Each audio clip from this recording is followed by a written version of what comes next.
Oh, hi there! Welcome to another episode of the Okanagan Gardener and Forager channel. Have you ever been blamed for something you didn't do, like eating the leftover birthday cake, or eating the leftover pizza, or maybe intentionally breaking a piece of Lego? Well, I have, and this next plant has been blamed for things too, but the plant didn't actually do it. That plant's goldenrod. The genus name for goldenrod species is Solidago, and there's over 30 different varieties or species in Canada and over 100 in North America in total. So there's a whole bunch of different kinds, and there's a lot of variability among them, and probably quite a bit of cross hybridization or cross speciation, whatever, throughout.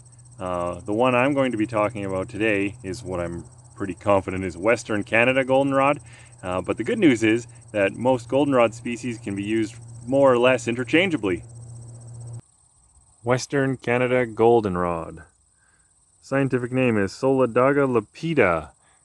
For identifying it, you can also apply pretty much all of the identifying characteristics of Western Canada Goldenrod to Canada Goldenrod. The first thing that that'll jump out that you'll notice is the shape of the flowers at the top. They form this pyramid-shaped cluster, and they're 1 to 5 feet tall. At the bottom, the leaves start to fall off, and the leaves are typically longest in the middle, and then they get shorter at the top. And the leaves are 2 to 5 inches long, lance-shaped, and they have 3 prominent veins on them, and the edges are typically smooth or sawtoothed, like these little teeth along the edges here. Near the top of the plant, you can see it's finely haired. See those little hairs along on the stem and things, and they are typically a single stem going up, and then at the top is where it starts branching out into the flower cluster.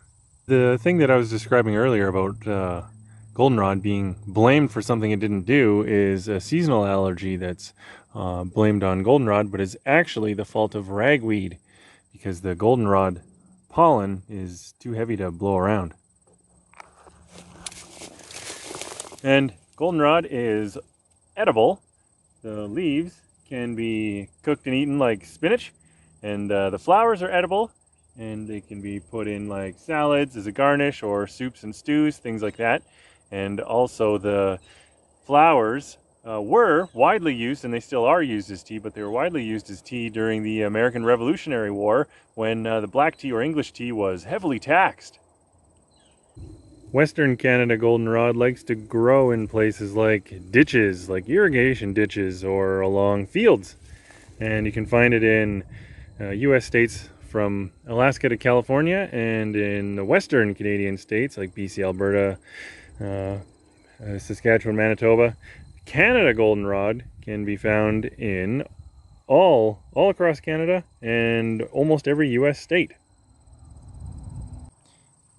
Here's another view of one of the leaves, and you can see the 3 veins on it, and sometimes if you look at the underside of the leaf you can really see the 3 prominent veins clearly.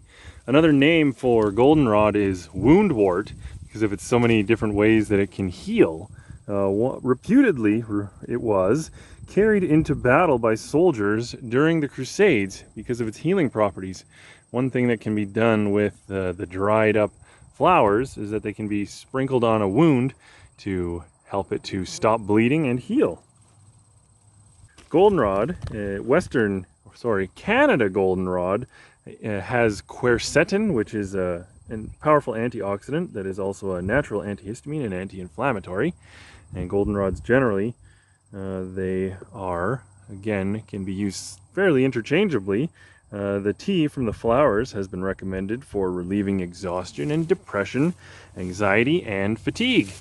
Also, the tea has been used to treat rheumatism or pain in the joints, and pain in muscles and fibrous tissues. And the leaves can be used as a spit poultice for wounds, burns, insect bites, and stings. Here's the goldenrod flower, and actually each one of these is a compound flower. It's a member of the Asteraceae family, so each one of those things is got all, it can go into flower anatomy, but each one of those little yellow things is a bunch of flowers combined into one. And if you have allergies to sunflowers or members of the Asteraceae family, you could have an allergic reaction from touching it. So keep that in mind. And if you liked the video, please give it a thumbs up. If you think I'm wrong and this is something else, then leave a comment and tell me, or leave a comment generally and maybe consider subscribing. Thanks for watching.